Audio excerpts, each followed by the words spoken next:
संस्कृति है, हमारा संस्कार है, हमारा चरित्र है, हमारा विचार है, हमारे चिंतन में है, हमारे समर्पण में है, आहार व्यवहार खान पान में है, हमारे दायित्व और कर्तव्य की मूल आत्मा है और भावना है।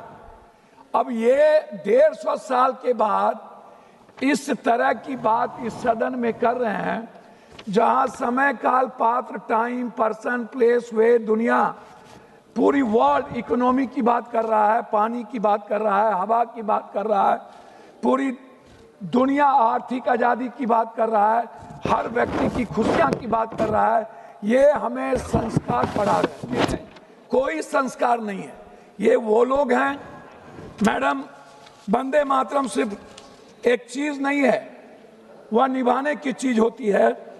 राष्ट्रीय गीत सम्मान जरूरी है, पर राष्ट्र की समस्या का समाधान, ये बात हम नहीं कह रहे हैं, ये बात रविन्द्रनाथ टैगोर ने कहा था।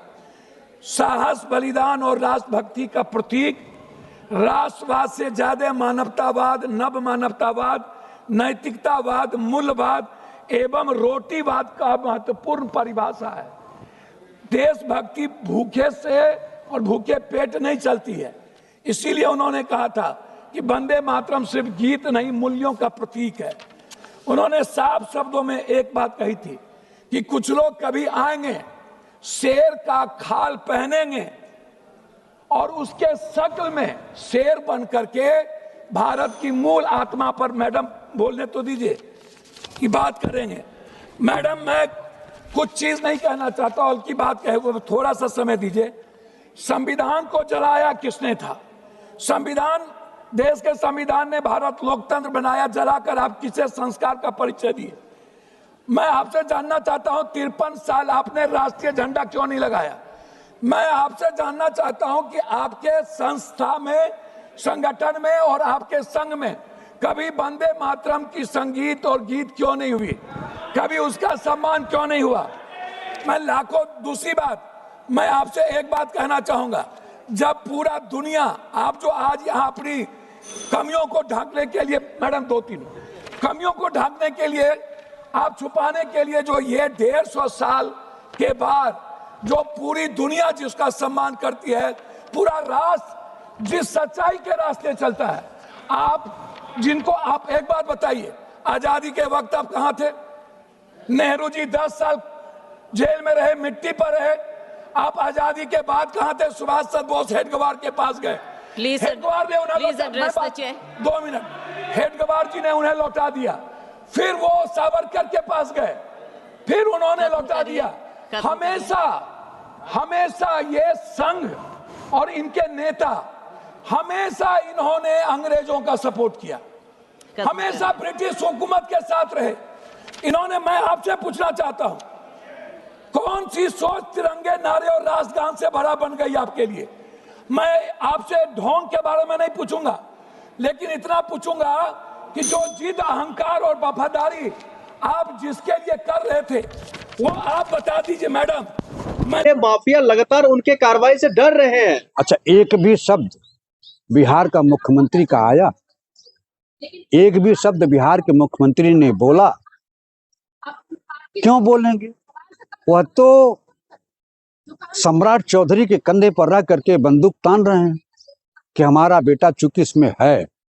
आम जो नेता हैं वो आरोप लगा रहे हैं कि इस घटना में नीट की छात्रा की हत्या में मुख्यमंत्री के बेटे निशांत का हाथ है, तो सम्राट चौधरी के कंधे पर शिकार खेल जाओ। नहीं, अगर उनका बेटा यानी नीतीश कुमार का बेटा का इसमें हाथ आ रहा है, तो उनकी गिरफ्तारी क्यों नहीं हो रही है? क्यों नहीं प्रशासन जांच कर रहे हैं? प्रशासन तो बिहार का किसके हाथ में है? सम्राट चौधरी जी के हाथ में है। मुख्यमंत्री कौन है? नीतीश कुमार। तो नीतीश कुमार को आगे बढ़ करके कार्रवाई करनी चाहिए और दूध का दूध, पानी का पानी अलग करना चाहिए। या पूरा अपने बेटों को बचाने के लिए, क्या जानते हैं क्या हिंदुस्तान का गृह मंत्री उनको डिफेंस नहीं करेगा? निश्चित रूप से उनके बेटे को बचाने का हर संभव प्रयास, चाहे भारत की सरकार हो चाहे बिहार की सरकार हो, करेगी। लेकिन वो लोग तो लगातार यही कह रहे हैं ना, हमारी जो सरकार है भारतीय जनता पार्टी, हमारे गठबंधन की जो सरकार है, एक ही कहना तो है उनका, हम महिलाओं के लिए और जो है बुजुर्गों के लिए, युवाओं के लिए समर्पित है, फिर महिला विरोधी वो कैसे कामकाज कर सकते हैं? आप बताइए। वहीं वहीं एक मीटिंग में राहुल गांधी के मंच पर, जबकि राहुल गांधी की उपस्थिति नहीं थी, उस मंच पर देश के प्रधानमंत्री को मां को गाली दी गई और कितना हो हल्ला किया गया। तब तो गिरफ्तारी तुरंत हो गई।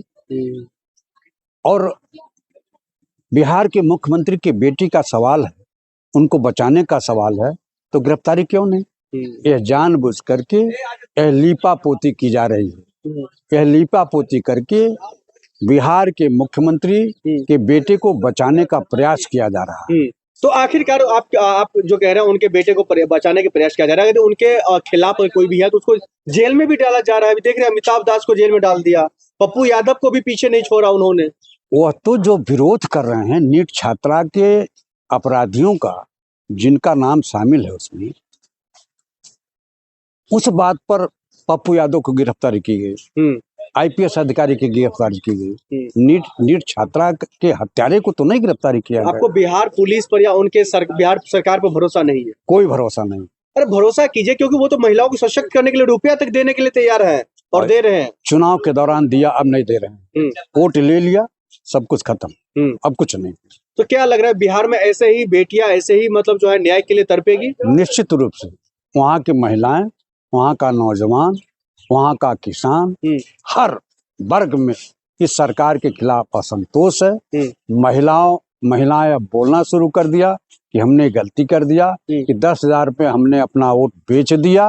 अब बिहार में जनता त्राही त्राही 5 साल तक करती रहेगी। तो फिर इसका समाधान क्या? समाधान यही है कि मुख्यमंत्री के बेटे की गिरफ्तारी होनी चाहिए, जिसको पप्पू यादव ने कहा है कि नीट छात्रा की हत्या में निशांत ही जिम्मेदार हैं, उनके नाते नीट छात्रा की हत्या हुई है, मौत हुई है, उनमें उसकी गिरफ्तारी होनी चाहिए। नहीं, पूर्व आईपीएस अमिताभ दास ने नाम लिया तो कहा, आप लोग कह रहे हैं जो उन्हीं के चक्कर में उनको जेल में डाल दिया। निश्चित रूप से पप्पू यादव की गिरफ्तारी हुई थी किसी और मामला में, घर हड़पने के मामला में, और आप कह रहे हैं नीट छात्रा को लेकर के बदले की भावना से गिरफ्तारी हुई।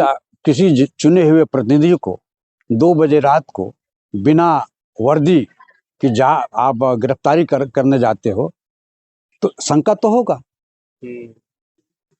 वर्दी में जाना चाहिए यदि आपकी नीयत साफ है। और पप्पू यादव ने चूंकि अब तक तो गिरफ्तार नहीं हुई थी, जब पप्पू यादव ने इस नीट छात्रा की हत्या का मामला उठाया तो उनकी गिरफ्तारी हुई।